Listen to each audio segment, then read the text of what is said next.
और बेटी अपने ससुराल में चली जाए।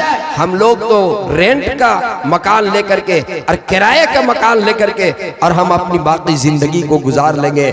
चुनांचे ये फैसला किया कि बेटी को न बतावें, खामोशी के साथ अपने मकान का सौदा कर लिया और ये कहा कि जब तक कि मेरी बेटी रुखसत नहीं होगी हम इस मकान के अंदर रहेंगे। जब मेरी बेटी की शादी हो जाएगी और मेरी बेटी रुखसत हो जाएगी तो हम मकान खाली कर देंगे। और खामोशी के साथ शादी के तमाम सामान को तैयार किया, जहेज के सामान खरीदारी हुई और सुबह के वक्त जो है, फजर के वक्त, जब शाम के वक्त जो है, जब बेटी रुखसत होने लगी, जब बेटी डोली में बैठने लगी, उसकी सहेलियां आकर के और उसकी बेटी से सहेलियां आकर के और रुखसत कर रही थी, पकड़ करके रो रही थी। उसी में एक सहेली गले में कहती है, कान में कहती है, कान में ये कहती है, ए मेरी बेटी, ए मेरी बहन, आप तो जा रही हो, आपने तो अपना घर बसा लिया, लेकिन आपको मालूम नहीं है, आप तो जा रही हो, आपका घर बस गया, लेकिन आपके बाप का मकान बिक गया, आपके बाप का मकान बिक गया। अब बाप कहां पर रहेगा? वो पूछती है, बाप का मकान कैसे बिका? कहा, बहन तुमको नहीं मालूम है, अरे उसने जहेज का जब मुतालबा किया तो जहेज के मुतालबा करने के बाद तुम्हारे बाप ने यह फैसला किया, बाप ने यह फैसला किया कि मैं अपना मकान बेच दूं, लेकिन इस रिश्ते को कैंसिल न करो। चुनांचे तुम्हारे बाप ने मकान बेच दिया, मकान फरोख्त कर दिया, बाप मकान बेच दिया। ए मेरी बहन, तुम तो जो है अपना भरगा साली, लेकिन बाप का मकान बिक गया। जब ये खबर उसके कानों तक टकराई, आंखों में आंसू आया, डोली पे बैठ तो गई, ससुराल पहुंच तो गई। रात में जब अपने शौहर के साथ खलवत के वक्त में जब खलवत में हुई और रात की तन्हाई में पहली रात जब शौहर अपनी बीवी के कमरे में आया और उससे प्यार और मोहब्बत की बात करना शुरू किया तो वो झल्ला करके बोली, अरे तुम किस प्यार की बात कर रहे हो, तुम किस मोहब्बत की बात कर रहे हो? तुम्हें मुझसे प्यार अगर होता तो मेरे बाप का मकान न बिकता, अगर तुझे मुझसे प्यार होता तो मेरे बाप की दुकान न बिकती। तुम्हें मुझसे प्यार नहीं है, तुम्हें प्यार गाड़ी से, तुम्हें प्यार फ्रिज से, तुम्हें प्यार वॉशिंग मशीन से, तुम्हें प्यार दीवान पलंग से। जाओ तुम अपनी माँ के कमरे में जाओ, वहां गाड़ी है, वहां पर वॉशिंग है, वहां पर फ्रिज है, वहां पर अलमारी है, तुम उसे चूमो, तुम उससे पास प्यार करो।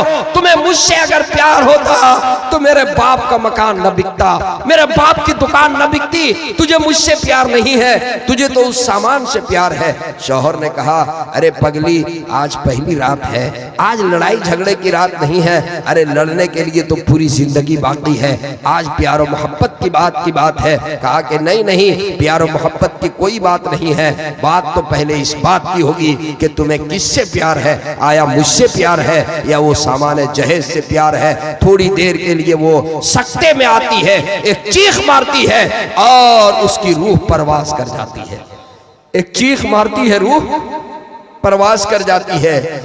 पहली रात है, अल्लाह की प्यारी हो गई। मीर तकी मीर फजर की नमाज पढ़ने के लिए गया, फजर की नमाज पढ़ करके वो निकले।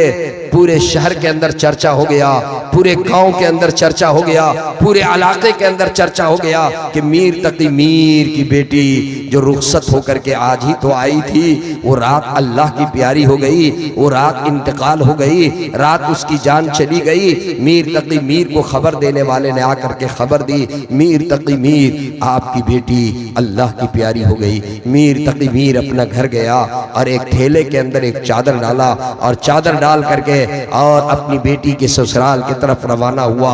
क्या माजरा है मालूम करने के लिए वहां गया तो देखा भीड़ लगी हुई है, भीड़ लगी हुई है। मीर तकी मीर करीब गया तो देखा कि बेटी जो है, बेटी के लाश को, बेटी के जनाजे को जो है वो रखा गया है और नहलाया गया है, कफन पहना दिया गया है, सफेद चादर में मलबूस। मीर तकी मीर अपनी बेटी के सिरहाने में खड़ा होता होता है और बेटी के चेहरे से कफन के चादर को हटाता है और हटा करके और मजमे से पूछता है, ये बताओ ये चादर किसने लाई, ये सफेद चादर किसने लाई, ये कफन का कपड़ा किसने लाया?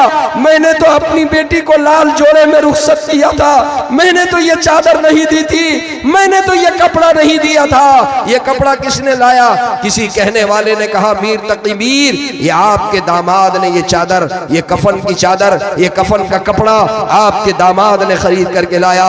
मीर तकी मीर अपनी बेटी के चेहरे से चादर के कपड़े को हटा करके, चादर हटा करके और अपनी बेटी के पेशानी को देख करके, और मीर तकी मीर अपनी जिंदगी का आखिरी शेर कहता है, अपनी जिंदगी का आखिरी शेर मीर तकी मीर कहता है। अब